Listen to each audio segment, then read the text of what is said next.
Shall I use this one? Yeah. Yeah. Brothers, come a bit closer. Yalla, yalla, bismillah.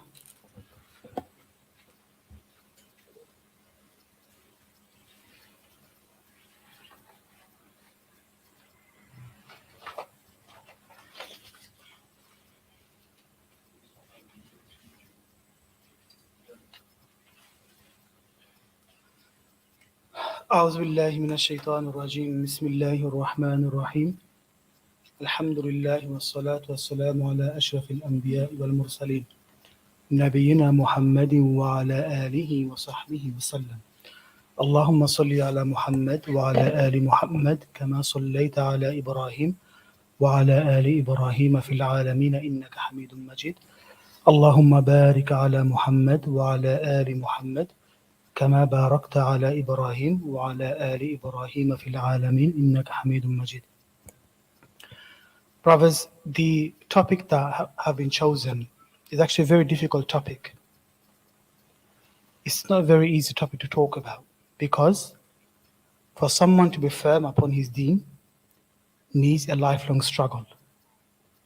It's not a day or two thing. Rather, it's a struggle from the minute you wake up from your bed all the way till you go to sleep, and then you carry on doing it every single day. Especially when you live at such a time when there is muharramat and haram and shubuhat and doubtful matters and haram going everywhere you go to. Every day it's like a thorny path. It needs thabat. It needs steadfastness. You realize that the Quran al-Karim was revealed in a period of 23 years where it was never revealed at once. It never came, the book never came together all the way in one book because it's not going to be making sense. Too much things to follow, too much things to adhere to, too much prohibitions, too much halal, too much haram. It's not possible. Rather, Jalla wa ala first taught Iman and a lot of contemplation in a human body in the first 10 years of his prophethood, which was in Makkah al-Mukarramah, in Mecca. And then you'll realize when they went to Medina, the other 13 years was more got to do with how to apply your Islam in a day-to-day life. You'll realize the Meccan surah is very different to the Medinan surah.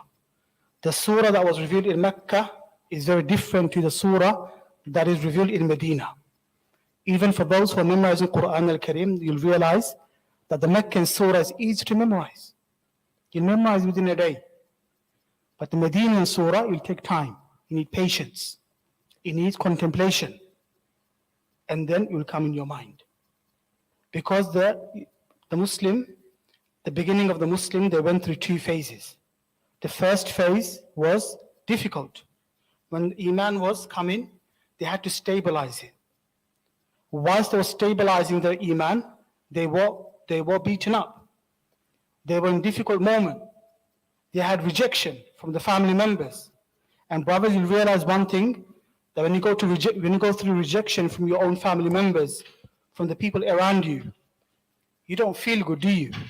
It's not nice. When someone rejects you openly because of your faith, how do you feel? Something that you never went through, but they went through it and they never let it go. Their faith, they never let it go. Even the famous story that we know from Bilal ibn Rabaha, when he was being tortured, when the big stone went up to him, was thrown to him before he was actually martyred in the Battle of Badr, before that, before he became a Muslim, before Abu Bakr radiallahu anhu bought him as a slave and they set him free, what was he saying? He said, Al-Ahad, one. Because they realized the value of their iman, the value of their faith. Jalla wa ala, he says in Surah Al-Hujurat, وَزَيَّنَهُ فِي قُلُوبِهِمْ, that he beautifies iman in your heart. وَكَرَّهَ إِلَيْكُمُ الْكُفْرَ وَالْفُسُوقَ وَالْعِصْيَانَ, then also he made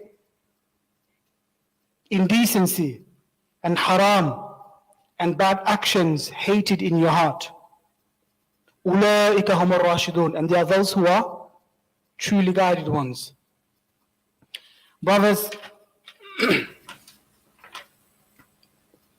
you realize one of the things that the shaitan tries to do is when someone because everyone is created with a good heart, remember this. No one has been born with an evil heart. Another thing, Jalla wa ala has created everyone to govern his own body. No one can force you in anything. Family, when all of you are teenagers, when you become 12, 13, 14, you start making your own decisions. And it is upon the parents to respect your opinion. If you decided to do a certain course and you like it, you have to go ahead with it. If you have decided to do certain thing that you believe truly that I want to go ahead and pursue that in my endeavors, you have to go through it. You have to go for it. Because you believe in this thing. You believe it, that's from the deen. Forget human rights and whatnot. Jalla wa ala has made everyone hur, everyone a free man. Yes. For that reason, you choose very carefully what you really want to do with your life. What you really want to do, because Jalla wa ala has created everyone with a pure heart. And then all the muharramat is surrounded by you. Every haram is surrounded. Every haram is surrounded, like such as what? Such as, tell me, let's engage. Tell me, what do you think is difficult in the surrounding that we live in? Desires. What kind of desires? Okay, girls. I think that's a very common thing, by the way. Yes, there's no need to smile or laugh about. It's difficult. When you find the opposite gender, yes. But how do you come out of it? How? It's how you train yourself, brothers. It's a skill to actually not free mix, I would say. It needs a skill. It's how you carry yourself. It's how you carry yourself that will determine if you're going to be jumping into that girl or not. Brothers, the desires. Another thing that is out there, very open, that is also difficult. It's also temptation. And what can that be? Okay, smoking, intoxicants, drinking. Okay, I'm going to get to that in a bit. Brothers, another thing that is out there, that is wrong information through social media. Wrong information. So how do you come across those kind of information and all these kind of doubtful matters that is out there on the social media and in any platform that you go to? It needs knowledge. It needs a firm heart. It needs steadfastness upon your deen. Brothers, another thing that is out there that they've mentioned, and that intoxicants. We know very well. You just go down the road, a couple of minutes away, you'll find a young lad shotting on the road, thinking he's a bad man. Yes, you'll find him doing that. What happened to him? Was he born to be a shotter? Tell me. Was he? No, he wasn't. He wasn't. Because from now 19 years ago, I remember when I was people wanted to drag me in, I rejected that. I rejected it. How? How can you reject such a temptation? Because these are the obstacles that's going to make you not be firm upon your deen, my brothers. These are the core haram activities that's going to be pulling you down and be firm upon your salah, be firm upon your deen. and being firm in attending lectures and durus such as those ones. Brothers, when someone goes and starts free mixing and mingling with girls, he loses his own identity. He thinks everything is about her now. Yes, that's what he thinks. He thinks that my life is now revolving around her. It's all about her, and you feel confused. Yes, you feel confused. When I have young brothers coming over and telling me those kind of things, just 2 days ago I had a good long 1.5 hour conversation with the brother. And he's talking to me, he's telling me these things. He said, Akhi, look, that's what happened, I can't get married to her and whatnot. And I'm just thinking, what made you go into that trap in the beginning? Why did you have to go and kind of make your own decision thinking that's the right person for you? Oh, because, X, Y, and Z, we spoke, she's the right person for me. How do you know this? We know after marriage, the first 2 years is difficult. It's either make or break. Divorce rates are very high. How do you know that's the person for you? Oh, this, that, the other, And he's losing himself. It's affecting his iman. Brothers, concentrate. It's affecting his iman because of that. It's affecting his sleep. It's affecting his iman. He can't concentrate properly because he went to a different path. Didn't Rasulullah with his companions, he was gathered one day, and then he drew the line. He drew a line. He said, فَهَذَا صِرَاطِي, and that's my path. And then he drew twigs around it. And then he said, all the other paths out there are the path of the shaitan, are the path of the devil, of the shaitan. And the shaitan, my brothers, what he does is he will beautify that sin in front of your eyes. Think, do you know what? That's the best thing I'm going to ever do. It's the best thing I'm going to ever do. The young man shotting and getting a couple of 100 quid maybe, thinking, yes, I would have never got that money. I would have never got that money if I was not doing this thing. And then later on he realizes, after a couple of years goes by, people stop hating him, stop liking him. His parents despise him now. And then sooner or later things catches up, and then he serves a 10-year prison, 5-year prison. He's in the corner. That's it. That's it. Now he's going to be crying for good coming years. What have I done? Jalla wa ala has given me a choice. Has given me a free choice. Why couldn't I have been upon my fitrah, upon my natural disposition, that is upon a salah, that is purifying my heart, staying away from muharramat? Why have I done this? Or the young man who thinks this girl is everything for him, then when he gets ditched at the end, thinking, why have I spent all my money and effort on her for? Why couldn't I have waited and found the right person for me? Subhanallah. Brothers, another thing that you go through for someone to be firm upon deen, for someone to stay steadfast, is choosing his companions, is choosing his friends. Because friends could be very intoxicating. It's like an intoxication.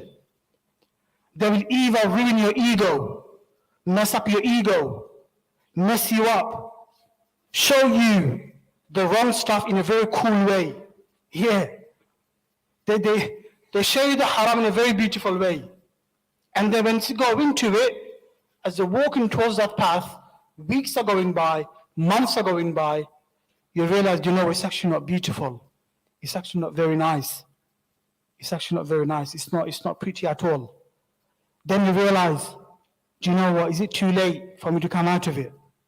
Then as you go deep and deep inside it, your heart, it blackens up.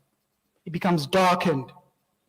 The black dots that make your heart go dark and dark. You can't see the truth anymore. You can't see the truth anymore. And these are with the friends. Brothers, our Prophet ﷺ in the hadith, Al-mar'u ala dini khalilih, that the person is in the religion of his friend. فَلْيَنْظُرْ أَحَدُكُمْ مَنْ يُخَالِي, then see who your friends are. Meaning, search for your friends. Look deep inside who that friend can be. Because friends we know come in different colors, different sizes, different views. Yes. For those young brothers, they might not really understand. But as you go through your teenage years, it actually makes sense. Am I not saying the truth or not? Yes. They come in different mindset. Some go through the woman side. It's all about woman. It's all about the Romeo flex. And some, it's all about material gain. I just want to make my money. I just want to make my first million before 30. It's all about money. You talk to him, it's all about the stock market. It's all about Bitcoin. It's all about, that bonus I want to get. It's all about applying for that big job. Then there's another one.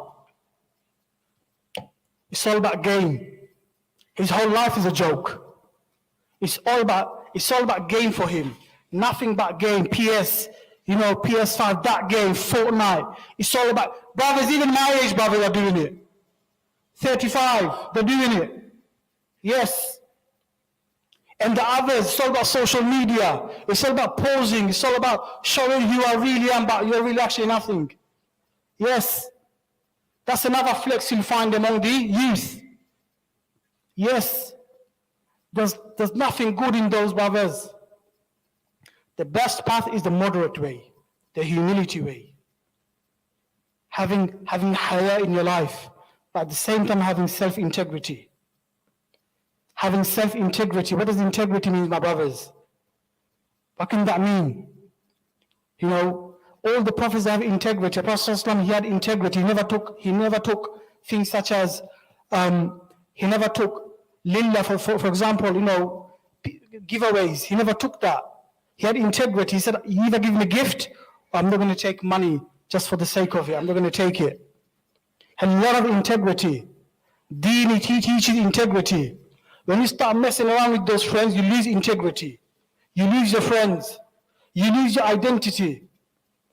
Yes, it's the friends that's going to take us away from Allah Azza wa Jal. It's the negative friends.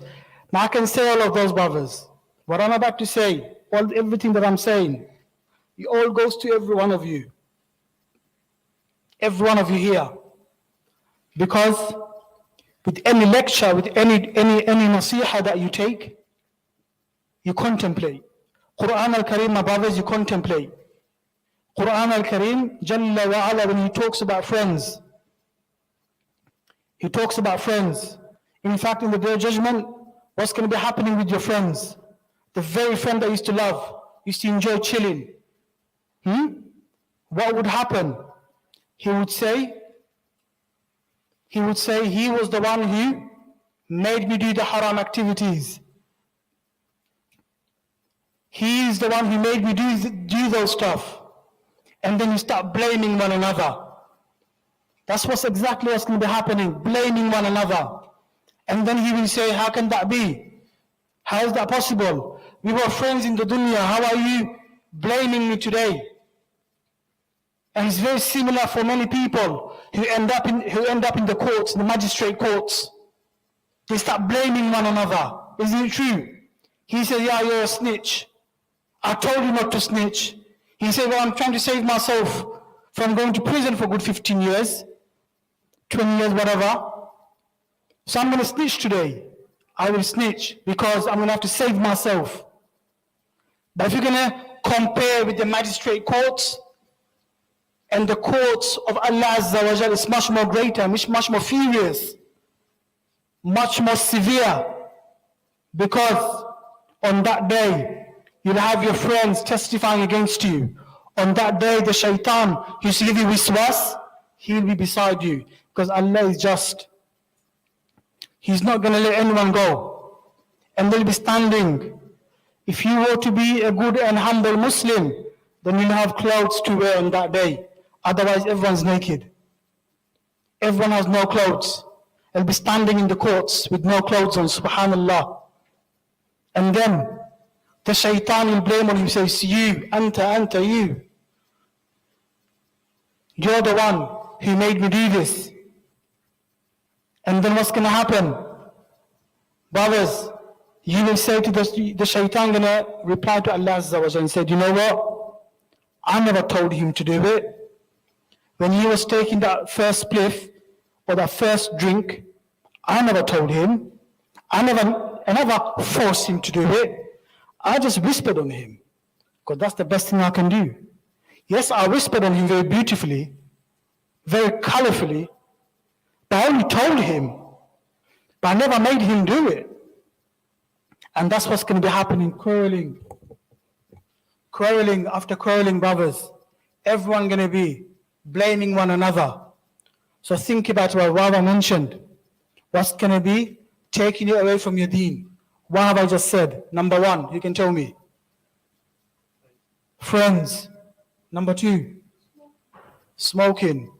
Okay, but smoking what specifically? Okay, intoxicants. Brothers, you can start from cigarette, yeah. But then it goes to more severe ones. Oh, vaping, huh? Lemon, mango, lychee, exotic ones. You know, they display with color, with so much color. And then you buy it, think it's cool. Even our young Muslim sisters, they walk and they have it, thinking, you know, it's so cool.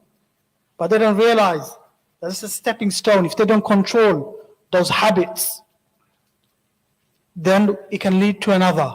So intoxicants, and then what? What are the things that's going to destabilize your iman, my brothers? Social media, yes, wrong information. Social media. Talking to the wrong people. Gaining information from the wrong people. Having relationship with the wrong people through social media. And then what? What else have I mentioned? Sorry? Women, yes, women. When a young youth, when a young man, okay, if you don't know how to talk to a lady respectfully, then don't talk. As human beings, we are sociable people, don't get me wrong. We talk to women, yes, you know, to cashier, you talk to women. In the phone, you talk to women. You know, women are everywhere. They're human beings, they're not like aliens. But how do you talk to them, brothers? There's this far extreme where brothers can go and say, you know what?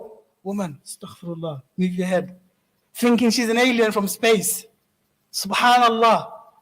She is someone else's daughter. She's someone else's mother. Huh? But how you talk is the problem. Flirtous. Being, you know, showing off and being flirtous with her. You know, mughazala, you know, being flirtous with her is the problem. You know, and then talking to her for no reason is the problem. Yes, she might open up to you, she might like you, but doesn't mean you fall for it. Doesn't mean you dive into it. Huh? Do you dive into it, my brothers? No, you don't. This is the biggest sin you're ever going to go into. All right? Many brothers, they stay in a haram relationship for many years before they get married to her. And guess what? Guess what happens? They start hating each other after marriage. They don't have no barriers, no respect. Unless morals and principles are abided in that relationship, they don't stay. It doesn't stay stable. It's always shaky. A lot of arguments. A lot of arguments. Yes. In fact, just 2 hours ago, I had a phone call from someone from Philippines. And she was telling me all of her problems. All I had to do was listen, but I gave her small advice at the end, after listening, trying to understand what the situation could really be. Huh? But what was he doing? He was flirtatious. He was showing off his social media. He was cheating. He was a cheater. He used to lie a lot.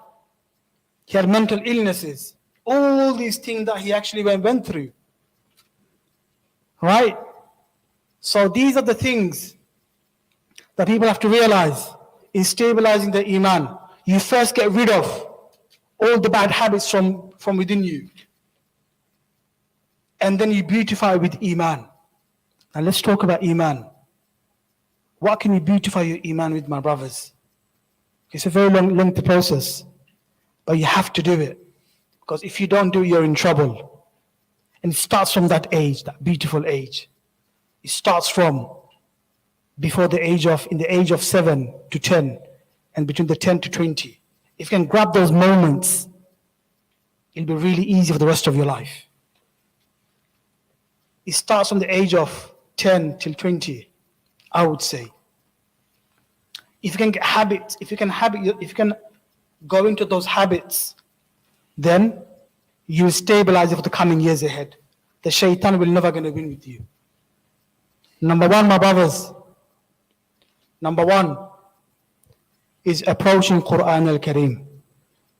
Many of us, we learned it when we were in 4 or 5 to 7. Many of us, we learned it with a private tutor coming to your house.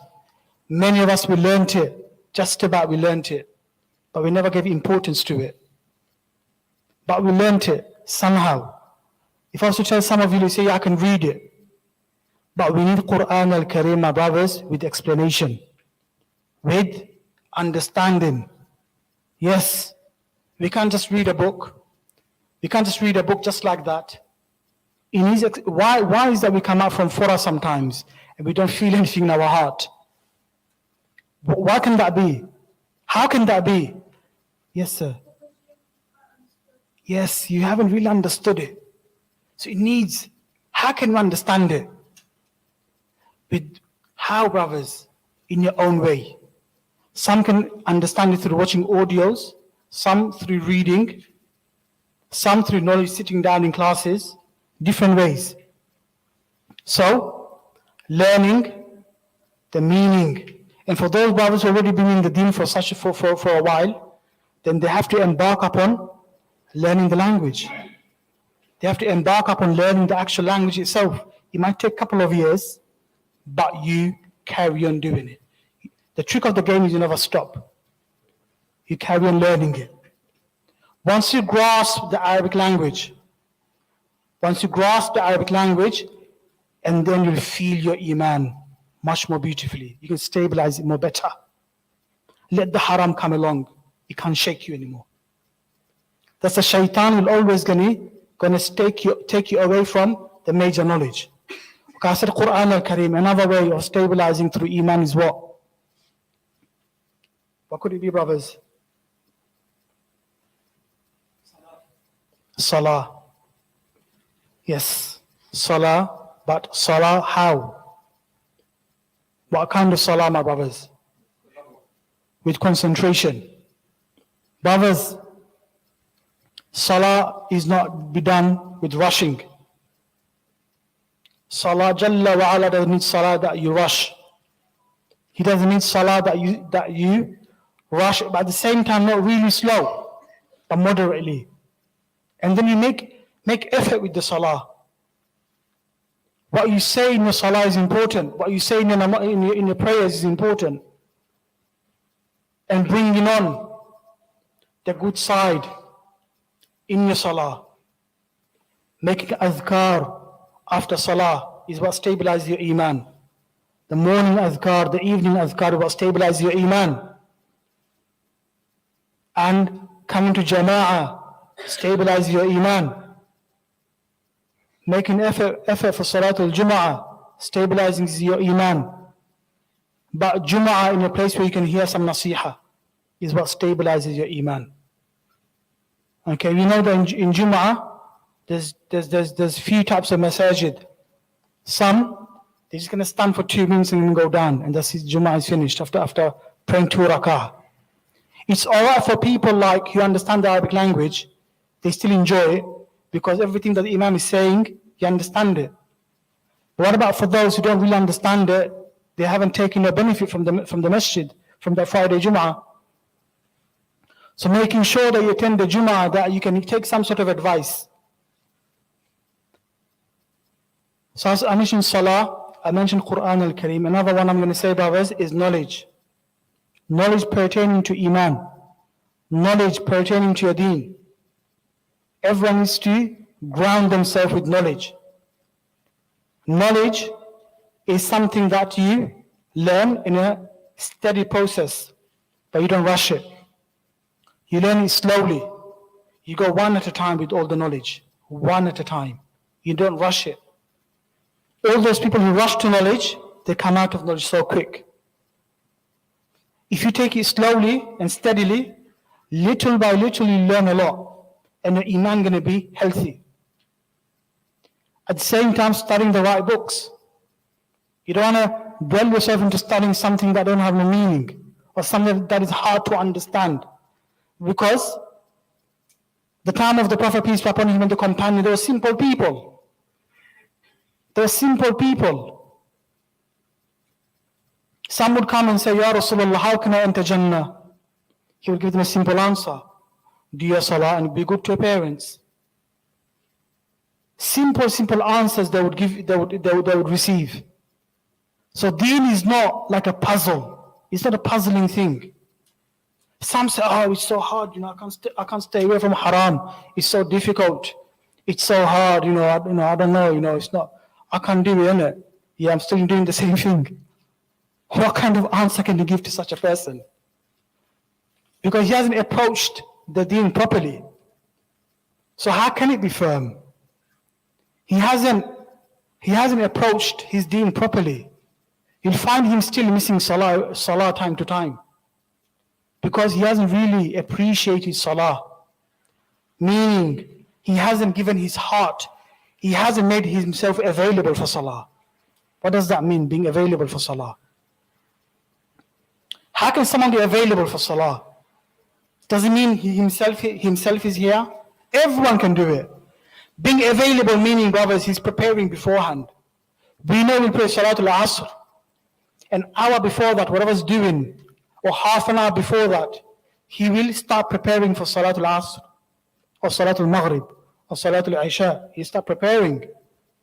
And then, if time allows him, he will recite some Quran al-Kareem. Just little bit. And then when he stands in front of Ar-Rahman, he will find some sort of energy, tranquility. That's how you prepare for salah. Brothers, that's how you stabilize your iman.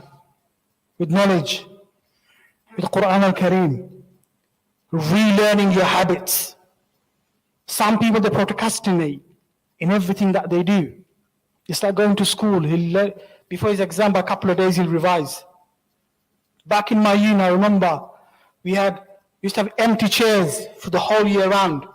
But before the exam, by a month, it's properly full. Then you see new faces. I'm like, where have you been for the whole term? So I was in my country. I wasn't even there. So before the exam, by a month, he will come. He's ready. They will pass the exam, don't get me wrong. They're very smart people I've met. But really and truly, he needs to stabilize that knowledge that he's seeking. Isn't it true? He needs to stabilize it. Whatever small that he's learning, he needs to act upon. He needs to have time to act upon that thing.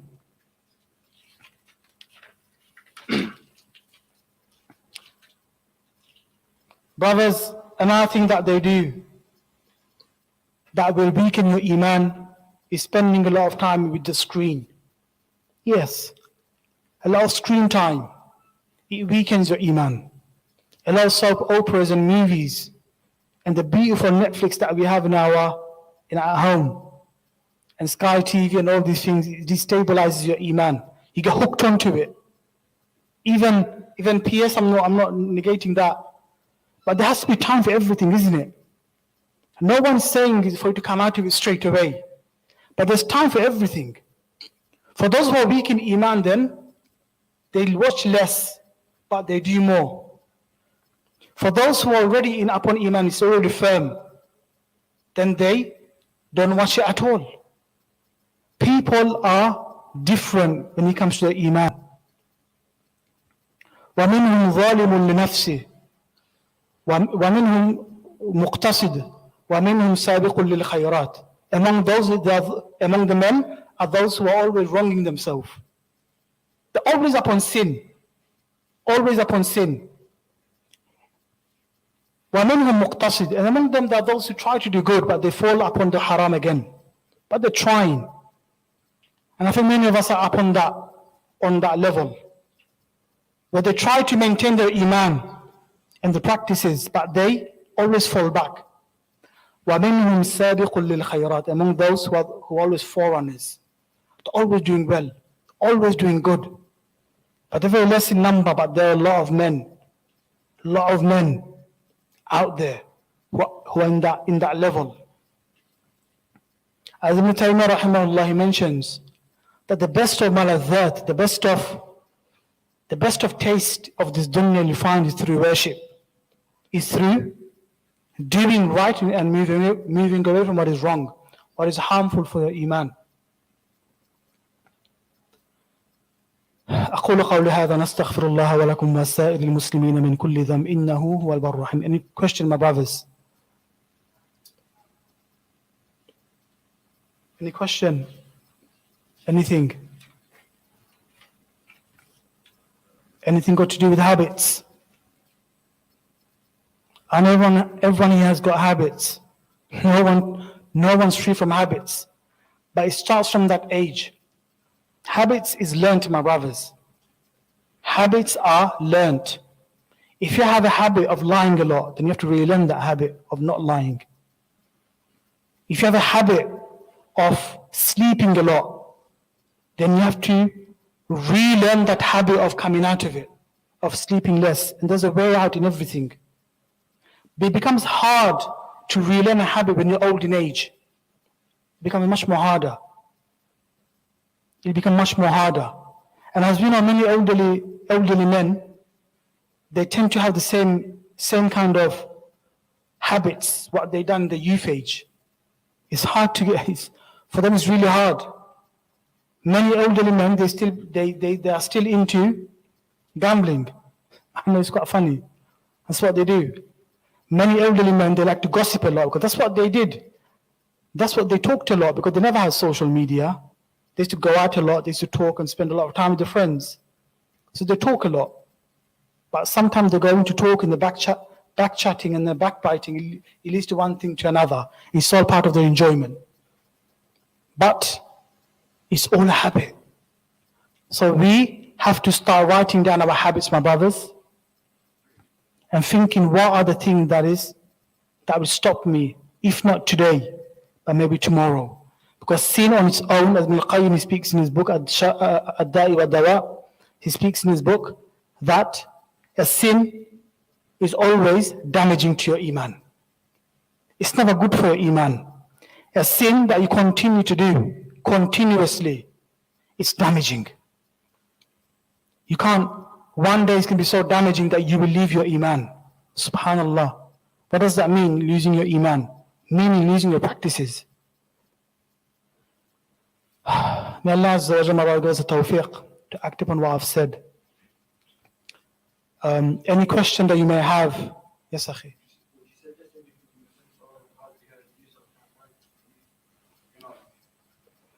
I would say, it's a very good question. I would say prioritizing your time. So when you have school, college, work, be good at it. Go and do your work, but manage your time. Because if you don't manage your time, the shaitan will manage it for you. Remember this. If you don't manage your own time, and the best and the most clever man, he actually prepares it the night before. So people, they actually prepare it after Maghrib, after Salatul Asr, how they will use the time tomorrow. So you prepare your time management, and using that time wherever you can find into doing something that is worthwhile and not literally nothing. Because if you don't do nothing, then the shaitan also tricks a believer to doing things that maybe has no reward or has no kind of a sin, and just leaves you there lying around. And slowly you start going to sin and reward. You start tapping in and out. That's what happens. Yes, Akhi. Would you say looking into the seerah of Prophet would increase your iman? I actually want to mention that. Somehow I wrote it in my thing. So learning the seerah of Rasulullah, listening to the audio, or reading a book, or going to halaqatul ilm and understanding how he lived his life will increase your iman and stabilize your iman. Yes, Habibi. Sorry? How do you fix your nafs? Fixing nafs, ya akhi, is a very broad thing that you've told me. But best way to fix your nafs is staying away from doubtful matters, staying away from haram, and making your heart moisten with Quran al-Kareem. Listening to it, reading it, contemplating, listening to beneficial talks and lectures. That's how you will get rid of the razila, all the defects from your heart. Brothers, heart is something that wavers, it changes. Qalb, yataqallab, it changes, it wavers. Okay, it's like a feather, it moves around. So if you to stabilize it, you need to kind of learn it yourself. You can only stabilize your iman, your heart. You know what is good for you, don't you? Yes. Yes, Habibi. Yes, Habibi. What are some of the ways to stop that? One of the ways of stopping the bad? Well, depending on what kind of habit that really is. The common thing that I found people how to stop yourself from going into that habit is using that time, whatever habit that is, what time you do it, when you do it, changing with something else. So whatever time you do, whatever day of the time of the, or where you're doing it, whatever habit that is, or when you think you're in the lowest point, it could be when you're alone. It could be when you just have too much time in your hand. So making that time or that area into something good, into something positive. But everyone's habit differs. Everyone's habit differs. But ultimately it's the nafs. The nafs needs to be straightened. If you don't straighten your nafs, the nafs will straighten you. You will end up being the slave of your own nafs, basically. Anything else? When does the adhan go off? Few minutes. Anything else, Habibi? Yalla.